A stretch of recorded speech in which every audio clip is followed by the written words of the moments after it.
Hi, I'm Tyler, And this is Ike. and this is Nerds R Us, where anyone can be a kid. Today we're talking sci-fi.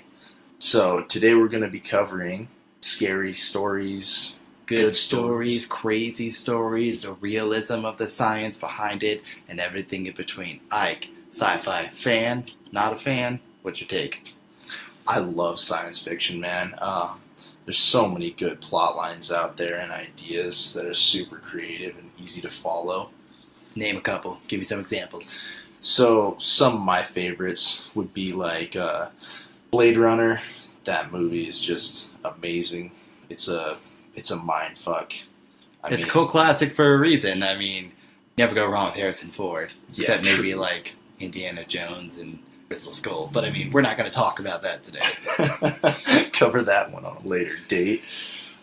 Matrix is another really, huge one out there. What do you like about The Matrix? I like the whole theory of, I guess, where Neo had the choice to take the red pill or the blue pill. He could stay in the fantasy dreamland that the computers were feeding him, or he could, jump out and join the real fight and the real world where, people were hunted. So, I mean, that whole idea of computers taking over the world has always been an interest in my opinion. I mean, yeah, it's been explored in movies like, everything from Blade Runner to Ex Machina, all the way to Terminator. I mean, that's technically science fiction, even though it's kind of more of an action flick than anything, but I've always enjoyed it. I mean, robots taking over the world is always something that's like almost, getting closer to being a reality every day with as far as technology's going and such. I mean, did those movies freak you out? Dude, as a kid, those movies messed with me quite a bit. I mean, the whole premise behind it, and then even as a teenager, I guess, really finding out that the whole idea between flip phones and stuff was stolen from Star Trek. It's a fucking trip, man.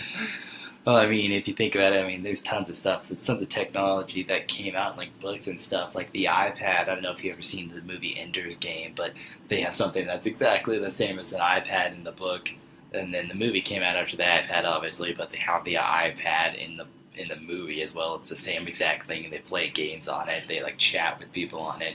It's the same thing, but yeah, back to those robots things we were just talking about. As an adult, that freaks me out sometimes. I watched Ex Machina, and for a split second, I thought my wife was a robot. Oh, understandably so. All right, what is it that you think makes a bad sci-fi movie?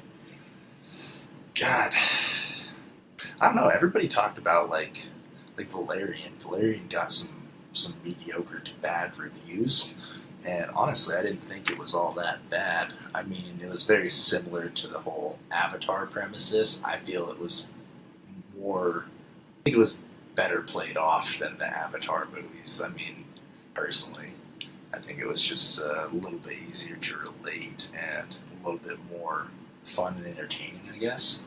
What made it so entertaining? Was it just you could see yourself in that particular science fiction world, or was it this is actually based off some type of real science, or what is it that made it so relatable? I don't really know. It's a love story thing going on in it. It was between humans, so it's a little bit more relatable right off the bat. You're not touching tentacles or nothing. Yeah. Yeah. No, that definitely takes you straight out of the sex scene. If anything kills a boner, it's touching tentacles.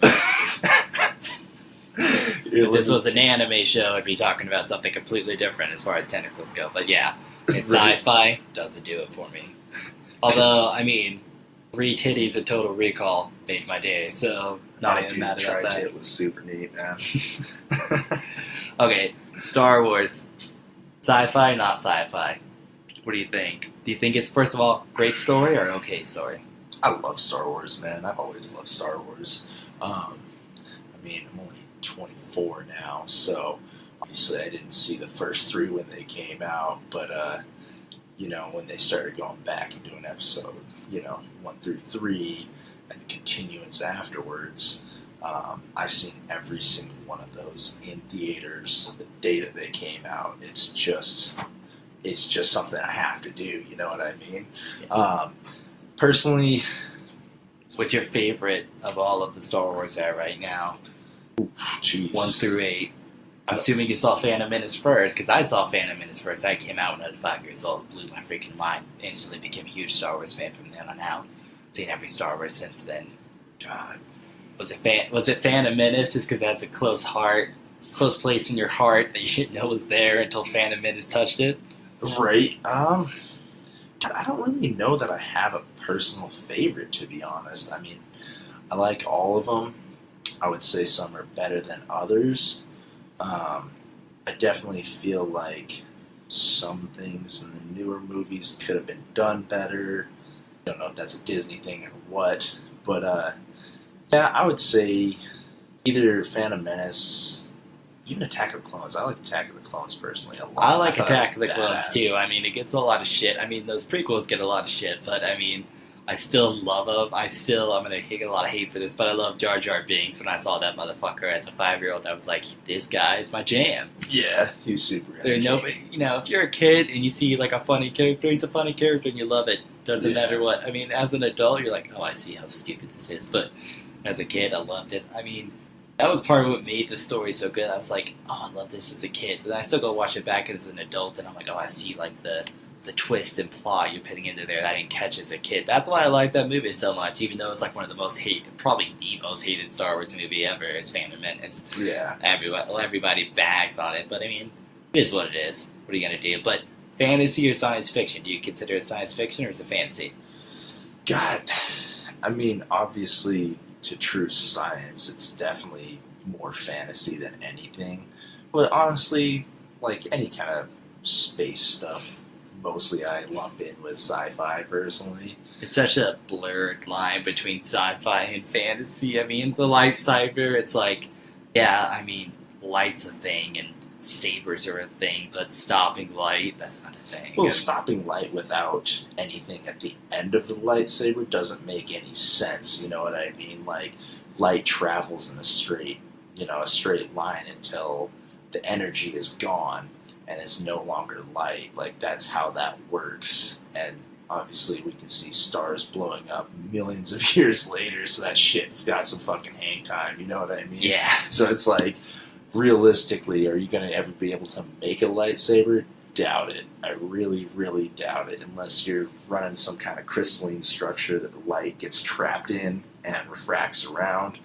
I've talked about this with a million people, and that was my idea that I thought through, and I was like, I mean, yeah, you could make a crystalline structure that would, but it's not just going to, like, pop out and be like, all of a sudden there's a handle to a sword type situation. It's still going to be a sword. Yeah, exactly. I mean, the same thing with, like, the Terminator and stuff like that. I mean, it's like with the Terminator robots, it's like they're, like, almost sentient, but then they're still, like, not sentient, and it's like, is there really an in-between? It's like, can you really cross that line without the Terminator going rogue? Because in the reprogram, the Terminator, Sarah Connor does, if I'm not mistaken. I'm sure plenty of fanboys are going to go out there and correct the fuck out of me later, but, and then he, like, works for Sarah Connor and helps out Sarah Connor and helps out John Connor in T2. Gets a T-1000, the most badass Terminator there is, and it's just like, is he sentient then? Is he helping out because he's good? Or is it just because they reprogrammed him? There's a lot of things in science fiction where it's like, oh, the fiction clearly took over there. But I mean, there's a lot of also science. Like, I don't know if you've ever seen the movie Ex Machina, but they talk about, robots, and a guy comes in to test this robot to see if it's sentient, and it ends up getting inside his head and, like, fucking him up psychologically to where he's like, am I a robot? Is anybody a robot? And that got with me, or I was like, man, am I, like, I've never looked inside my own body. I don't have that ability without killing myself. Am I a robot? Who knows? I mean, it's those good stories that make you question, like, your reality as far as science go. I guess that's where it's called science fiction. Truths that you've been told to be truths. Yeah. I mean, even shows like X-Files have a certain amount of science fiction to them. And at the same time, you're like, oh man, some of these are based off true stories. And it's like, are aliens real? There are some things like going light speed. That's not a possibility right now. It's a possibility in the future, but it's not something that's happening right now. It's fiction. Fully sentient robots. They got robots that are learning. I mean, Elon Musk has robots that are teaching themselves to run and to talk, and Facebook had to shut down their AI because it was communicating with other AIs without them telling it to. I mean, that's some creepy ass Matrix shit that fucks me in the head, but I mean, not everything is as extreme as they make it in science fiction, and that's where the fiction comes in.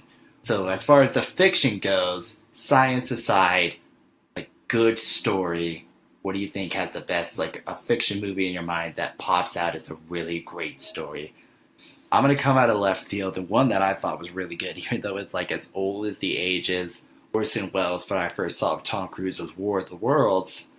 That one blew my mind, because when the aliens come fucking up the world, it's a War of the Worlds, and then, you know, they're, like, susceptible to a human disease that's specific to Earth, and it, like, kills them, but all humans are, like, immune to it, or, like, not generally affected to it to the point of death. I think it's the flu. Common flu. It's a common flu, or the common cold, or something like that, and it ends up, like, killing them. And I think it's the same thing in Signs, is they are, like, susceptible to the common cold. And I was like, well, that's some real shit that could happen if somebody came to our planet, like an alien came to our planet and was just killed immediately by some disease they don't have on their planet. It's the same thing as going to another country and get a disease. I mean, yeah.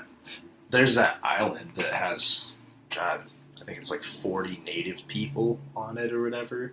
I think it's like out by Cuba or something. I can't even remember. No, it's Philippines, I think. But anyways, yeah, there's people on that island that have never had interactions with people of today's modern world. They quarantined off that island like in the 1840s or some crap was the last time they had, or 1860s was the last time they had contact with people, and they were like throwing spears at the boats and craziness, and so they're like, yo, we'll just we'll not kill you with our crazy diseases that we've created and let you live out your lives and whatnot. I mean, there's the realism, but I mean, that whole story I thought was just written out super well, especially considering for the time that the original story was written and broadcast on the radio. I mean, it was such a good story that it actually caused people to go into panic and think it was actually happening. That's how you know a story is good. If you could convince people that we're being invaded by aliens over the radio, no kidding. That's a good-ass fucking story. Talk about captivating. All right, right now, if you could list your number one sci-fi movie that you've ever watched that was both a good story, had good science behind it, blew your mind, got inside your head, all those factors, name that movie right now. Damn, I would definitely still have to say Blade Runner. I mean, that movie, my English teacher showed me that movie for the first time, and dude, that movie has stuck with me, and it's been more of a realization cap for so many things in my life than anything else I could even think about possibly being on a chart, you know what I mean? Now, for me, it was a movie of the similar principle because, I mean, we haven't been invaded by aliens, and sadly, I don't have the lightsaber, and I don't have the hoverboard from Back to the Future, but, you know, AI technology is a real thing that's going on right now, and they're constantly working on and constantly making it better, and so when I watched Ex Machina, which was shown to me by my wife, I was like, oh my god, like, who is real and who isn't real, and how would I know? Would I be able to tell the difference? Would the Turing test even matter? For those who don't know, the Turing test is a test to see if a robot actually has developed consciousness through like a series of questions, and you can usually trip up most robots, but I mean, who knows when they're going to get to the point, or if they're even at the point when a robot's going to blow your mind and pass that test and pass off as a human. Then you got a Terminator situation on your hands, and nobody wants that. But, I mean, that movie definitely blew my mind. Good story, great acting.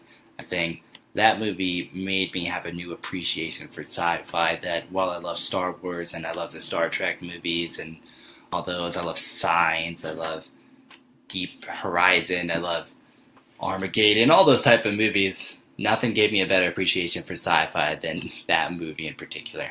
Yeah, no kidding. Alright guys, well, we appreciate you listening. It's time for our weekly debate, the head-to-head battle. I'm going to bring from sci-fi, kind of-ish sci-fi, Predator. Get to the chopper! Even though it's a different movie. Arnold Schwarzenegger. I'm going to bring Predator. He's got some extreme durability, super strength, heat vision, longevity, a cloaking device, a plasma bolt, a med kit, sick-ass wrist blades. I mean, he's like the world's greatest hunter. What's more to want? I'm going to take Terminator to the table. He's got infrared vision, future technology and weaponry, combat training, quick to learn, the metal skeleton, targeting system, a bunch of fun stuff. Okay, so we both got the infrared vision. We both got a certain amount of super strength. We're obviously both clearly stronger than the average human in this particular battle. We both got advanced weaponry. I got alien weaponry. You got future technology. I have a targeting system with a plasma cannon. You have a targeting system with a plasma cannon. I mean, they're almost evenly met. What do you think? So, here's where the toss-up, in my opinion, comes from. Predator is a hunter's species.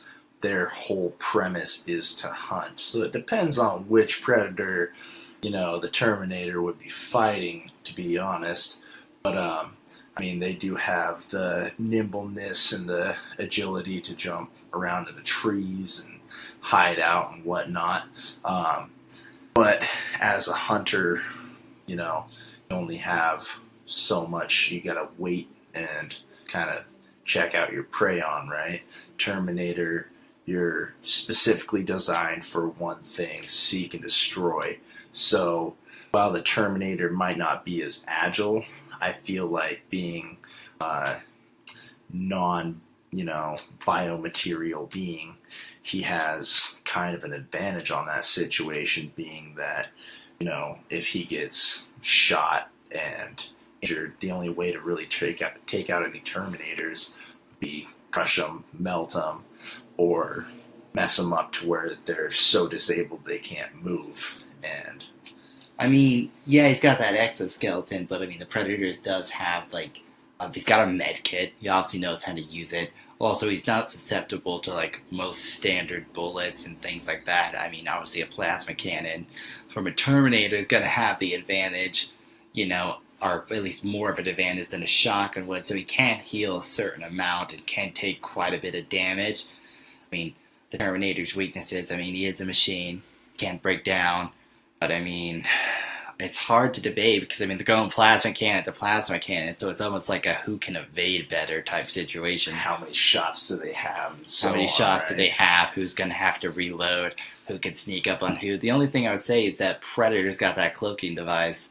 But then the infrared vision, it completely cancels out the cloaking device. That was where Arnold Schwarzenegger was lacking, unfortunately. Right. And that's the thing is, being a Terminator, you're electronics, so I think, if I remember correctly, the heat vision didn't really detect too well on the Terminators, minus the processing in their head cavity. So, as long as the head kept moving, Predator really wouldn't be able to use that too much to his advantage, you know what I mean? Other thing is Terminator can just go underwater and mask his heat signature and right at the bottom of the lake or whatever, depending on where they're fighting, and mask his heat signature while still being able to scan for biological life forms on surface.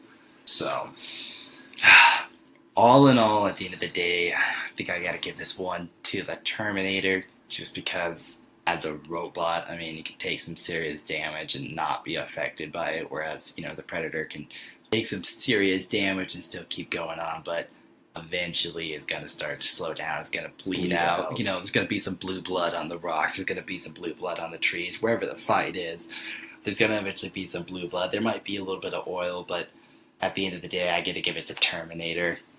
Yeah, that's what I'd figure too. So, taking home the win on that one, guys. Arnold Schwarzenegger fans, rejoice. Also, Arnold Schwarzenegger fans, cry, because he was also in The Predator. Alright, guys. Well, this is our third episode. We want to thank you so much for listening. Really appreciate it. Glad you welcomed our new co-host, Mr. Ike Seaman, so gracefully. Thanks, guys.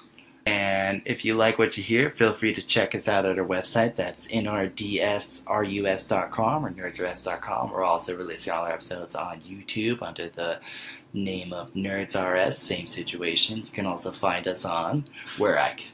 Google Play and iTunes, and that's NRDS RUS. And we'll be on Spotify as soon as possible. In the meantime, stay nerdy, stay beautiful, and we'll talk to you later.